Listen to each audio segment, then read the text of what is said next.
Okay, for this video, I'm going to do 3 different exercises on liabilities for financial accounting. So the first one asks us to prepare the journal entry for these 2 different bonds. So first we have a corporation that redeemed $140,000 face value 9% bonds on April 30th at 101. The carrying value of the bonds at the redemption date was $126,500. The bonds pay annual interest, and the interest payment due on April 30th has been made and recorded. So we don't have to worry about the interest side of it. We just have to worry about the retirement of the bond. So if we come down, all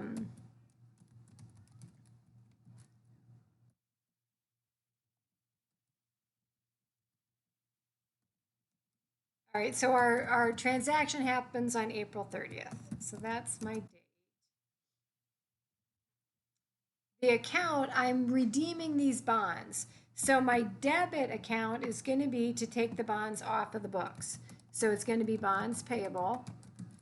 And my face value of those bonds is 140,000. Let me make these.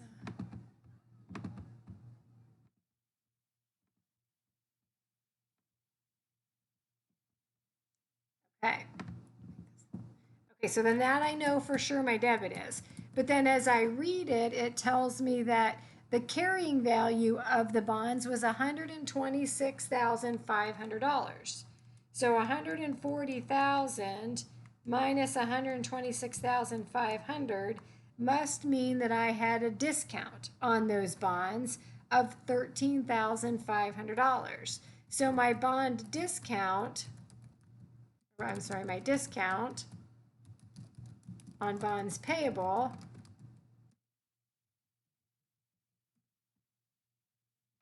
would have been a debit balance. So now I have to credit it 13,500. So again, if I come over just to show you so if I have 140,000 and then I had a $13,500 discount, if I sum those, you'll see that that is my carrying value. So that's where I came up with those numbers. So we had a face value of 140,000. I backed into what that discount was because they told me the carrying value was 126,500. So we must have had that value of a discount. Okay, then I come down and my cash. I also know my cash. I might leave a space. Actually, I'm going to add a space up in here. All right, so I'm going to leave a little space in there, but I'm going to come down and I know my cash. So my cash, it tells me I redeemed them at 101. So 140,000 times 1.01 or 101%, I redeemed them at $141,400. So again, I took the face value times the premium that I paid, which they told me right here. You just have to remember you have to know it's a percentage. So that's what that comes in. Okay, so then if that's what I paid, if I look at this, my entry doesn't balance, right? I've got 141,400 plus 13,500. So I've got $154,900 on my credit and only $140,000 on my debit. So I need a debit. So then I would have a loss on bond redemption. And double check that if you're doing this in your homework, that's the correct account name. But it's definitely a loss.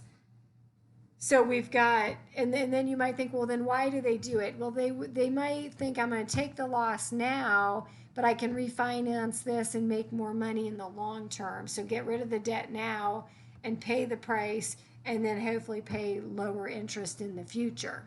So there's a couple ways you can kind of map it out. I kind of like to set the journal entry up and fill in what I know, and then you have to look to say, do I need a debit or do I need a credit?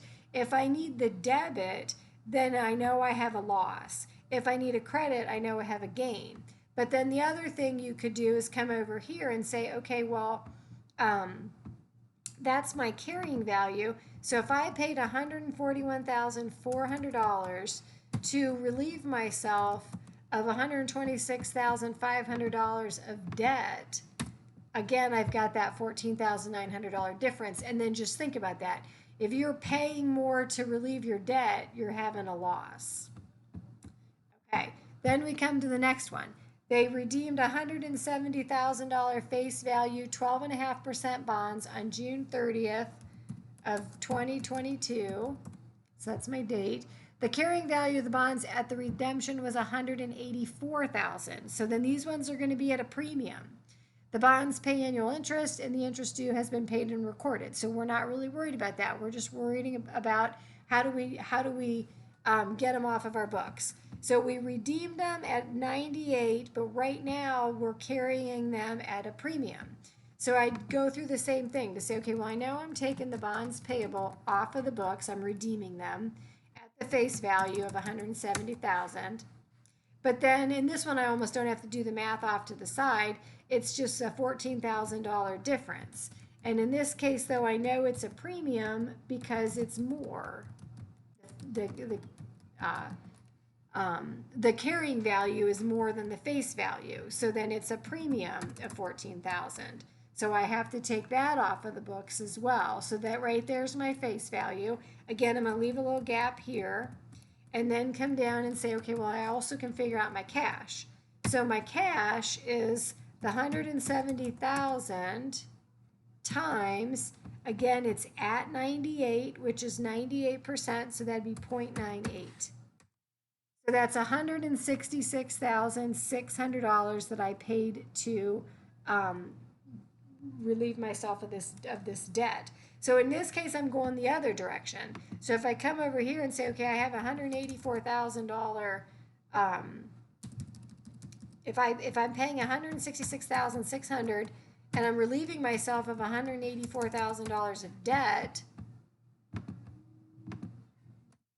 that's a $17,400 difference, and in this case, it's going to be a gain. And again, you could do it to say, okay, I have $184,000 of credit and only $166,600 of debit, or I'm sorry, I have $184,000 of debit and only $166,600 of a credit. So I need a credit to make my entry balance. And if I have a credit, it's a gain on the bond redemption.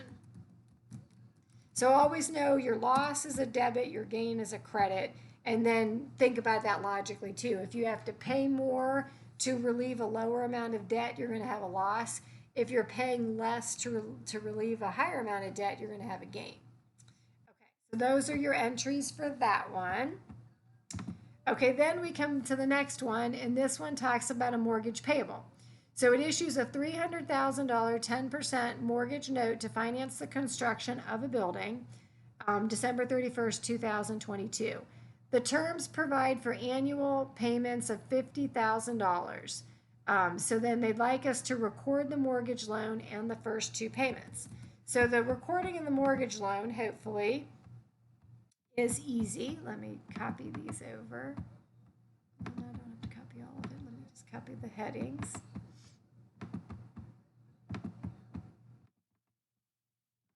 Okay, so that's going to be December 31st of 2022.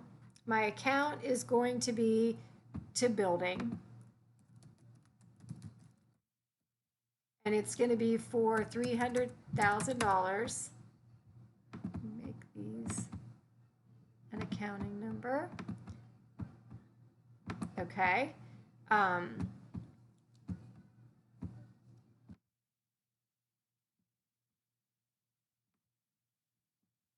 All right, and then we're going to set up our mortgage payable.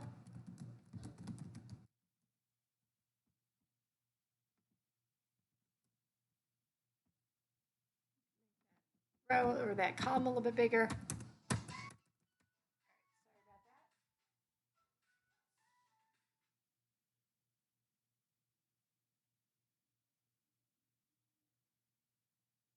Okay.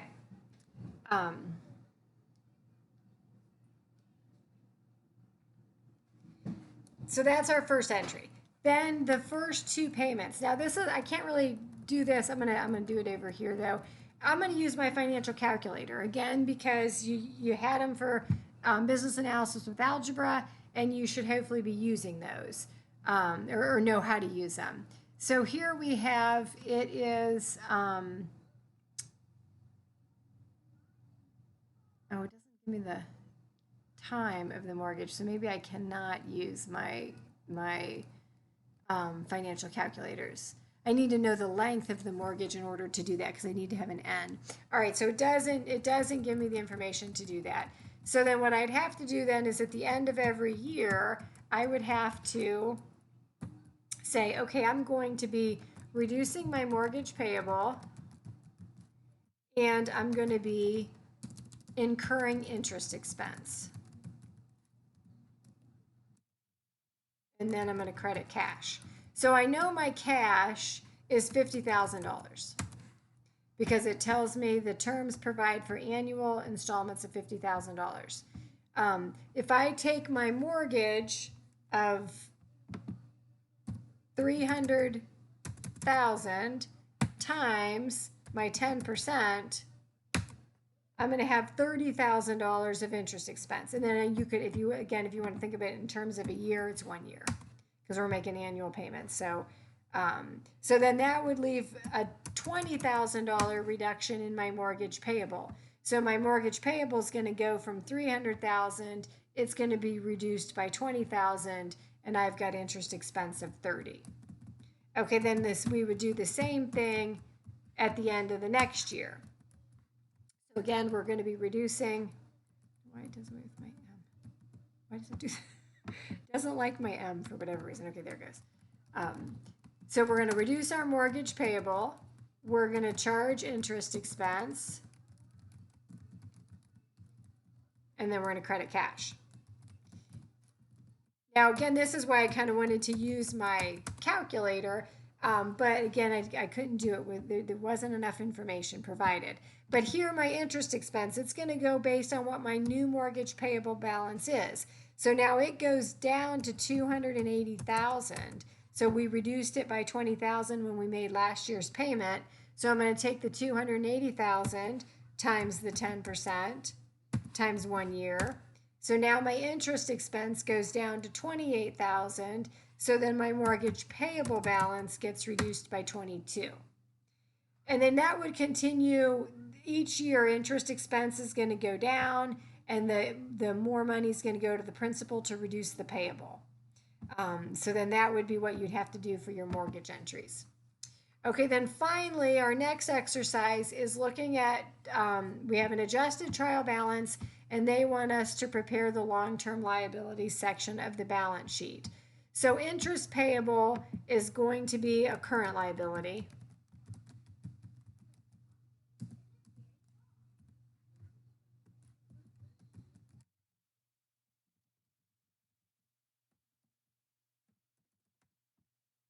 Okay, so that's not going to be part of it. There's a lease liability that's due after 2023, and we are in 2022. So that is going to be a long-term liability.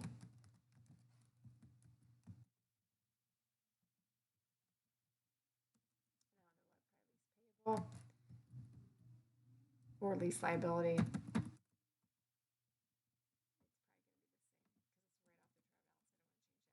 Lease liability, $89,500. Okay, then we have bonds payable that are due in 2026.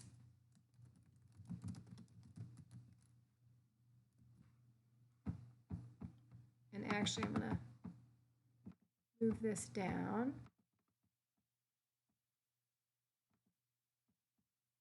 So our bond payable, again, though we have $180,000, it would be a long-term liability, but we also have to include the premium to get to the carrying value.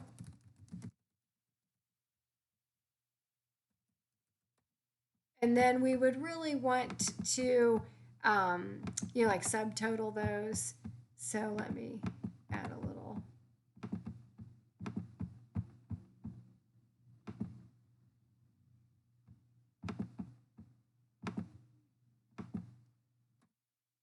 So our subtotal of our bonds payable would be 212,000.